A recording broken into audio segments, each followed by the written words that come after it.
नमस्कार दोस्तों। अभी जो गोवा में बड़ा दर्दनाक हादसा हुआ, नाइट क्लब में आग लग गई, 25 लोग की मौत हो गई। बहुत ही दर्दनाक, बहुत ही दुख वाला ये हादसा हुआ।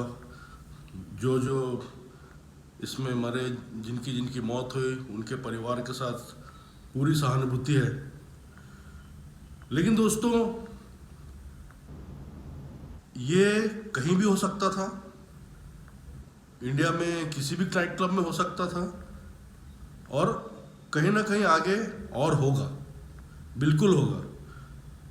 क्योंकि मैं आपको बताना चाहता हूँ, इंडिया में, हमारे देश में 90%, 90% जो नाइट क्लब, बार, रेस्टोरेंट जहाँ पे म्यूज़िक भी है, वहाँ पे आग में काबू पाने का या फायर सेफ्टी का कोई भी इंतजाम नहीं है। 90% जगह में कोई इंतजाम नहीं है। ना कोई स्पेशल फायर एग्जिट है, मतलब इमरजेंसी दरवाज़ा या आग लगी तो जहाँ से जा सके, वैसा कुछ नहीं है। इमरजेंसी गेट तो रहता नहीं, फायर एग्जिट भी नहीं है। आग बुझाने के लिए जो सिलेंडर वगैरह जो रहते हैं ना, फायर एक्सटिंग्विशर जिसे बोलते हैं, आप लोग भी कहीं गए होंगे रेस्टोरेंट में या क्लब में, कहीं देखा है कि कहीं लगा हुआ है? कहीं नहीं दिखता। मतलब ऐसी जगह तो रहते नहीं कि तुरंत हाथ बढ़ा के ले लिया जाए इमरजेंसी में, अगर आग वगैरह लग गई तो कहीं कुछ नहीं रहता। और तो और, आने और जाने का एक ही दरवाज़ा होता है। तो अगर किसी कारण से भगदड़ भी मच गई तो भगदड़ में भी कईयों की मौत हो जाएगी। ये 90% नाइट क्लब, बार और रेस्टोरेंट जहाँ पे म्यूज़िक चलता है, उनकी कहानी बता रहा हूँ मैं। और सबसे खतरनाक, आजकल तो ये ऐसा ट्रेंड है कि कोई भी अच्छी सी बिल्डिंग है, ऑफिस वाली या कोई भी कमर्शियल बिल्डिंग या मॉल, उसके छत में बार, रेस्टोरेंट या नाइट क्लब रहते हैं अधिकतर में।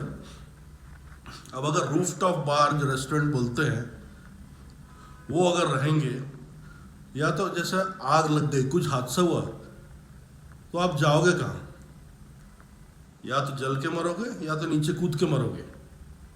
ये तो हाल है। और उससे भी खतरनाक, कई बार, कई नाइट क्लब बेसमेंट में है, अंडरग्राउंड। वो तो और खतरनाक। मतलब वहाँ की सिचुएशन तो इतनी खराब है कि अगर किसी कारण से एसी भी बंद हो गया और दरवाज़ा नहीं खुल पाया बाहर जाने का, तो लोग वैसे ही मर जाएंगे, बिना बिना आग के मर जाएंगे वहाँ पे।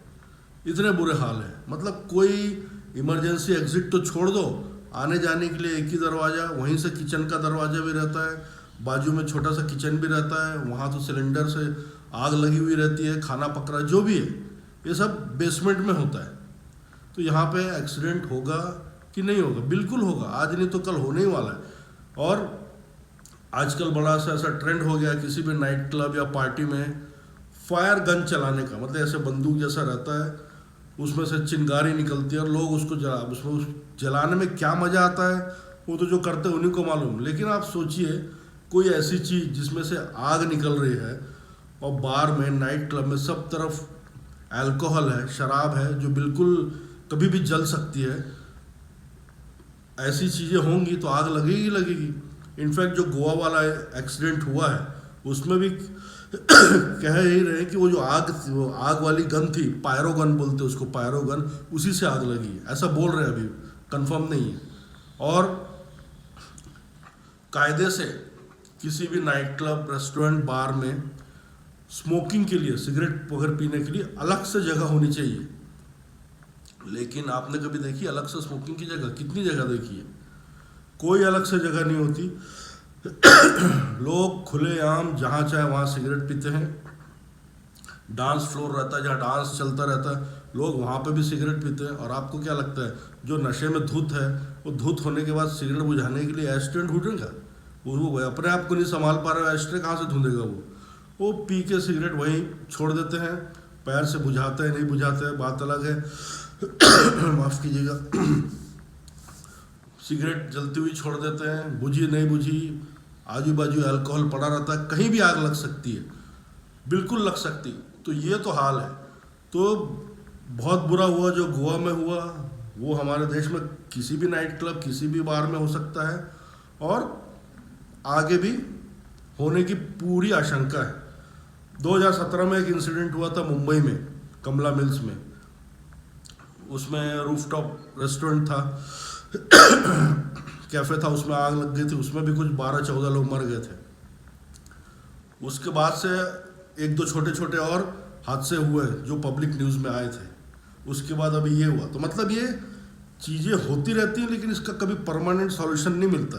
मीडिया में भी क्या है, अभी नया नया है, 3-4-5 दिन, हफ्ता 10 दिन खूब हल्ला होएगा। उसके बाद उनको कुछ नया मसाला मिल जाएगा, वो सब शांत हो जाएंगे।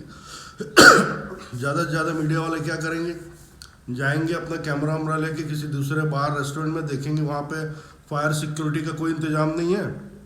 वो बार वाला मीडिया वालों को पैसा दे देगा 2-5 लाख रुपए, वो पैसा लेके वापस आ जाएंगे। कोई इससे ज़्यादा कुछ नहीं होने वाला। ये ऐसे ही होता है, नहीं तो ये इंसिडेंट नहीं होता। इसका तो लाइसेंस भी नहीं था बोलते। तो मतलब ये जो मीडिया में स्टोरी चलती है, जब कुछ हो जाता है उसके बाद ये लोग बड़े एक्टिव हो जाते हैं, लेकिन पहले से कभी कुछ नहीं होता। तो यही हाल रहा। इसी तरह से बेईमानी होती रही। मतलब जो क्लब या बार का मालिक है वो तो बेईमानी करता ही है कि मतलब जो आग बुझाने के इंतजाम होने चाहिए पहले से, उसका जो भी जितने भी कायदे कानून है वो फॉलो करने चाहिए, वो करते नहीं। और जिनकी जिम्मेदारी है ऐसे लोग को पकड़ने की, कि अगर कुछ गलत हो रहा है तो उसको देखें, सजा दे, पकड़े, लाइसेंस कैंसिल। लाइसेंस तो खैर होता ही नहीं है, कई जगह इलीगली काम चलता रहता है। तो जो जिनकी जिम्मेदारी इनको पकड़ने की, वो भी बेईमानी से काम करते हैं। तो दो बेईमानों के बीच में मरता कौन है? आम आदमी। जो प्रशासन है वो भी आंख बंद कर लेता है, जो मालिक रहता है वो भी बेईमानी करता है। तो बस ऐसे हादसे पहले भी हुए हैं, अभी गोवा में हुआ, आगे भी होगा। तो दोस्तों ये तो सिचुएशन है, बहुत ही खतरनाक सिचुएशन है। मैं तो बोलता हूँ कहीं भी आप जाएंगे मज़े करिए, पार्टी करिए, लेकिन ध्यान रखिए उस जगह में कुछ फायर सेफ्टी का इंतज़ाम है कि नहीं है। और मेरे ख्याल से तो कोई जगह जो बेसमेंट में, उसमें तो जाओ ही मत। वो कभी भी कुछ भी हो सकता है वहाँ पे, और बाहर निकलने का कोई रास्ता नहीं रहता। ठीक है दोस्तों, उम्मीद है ये वीडियो आपको पसंद आया होगा।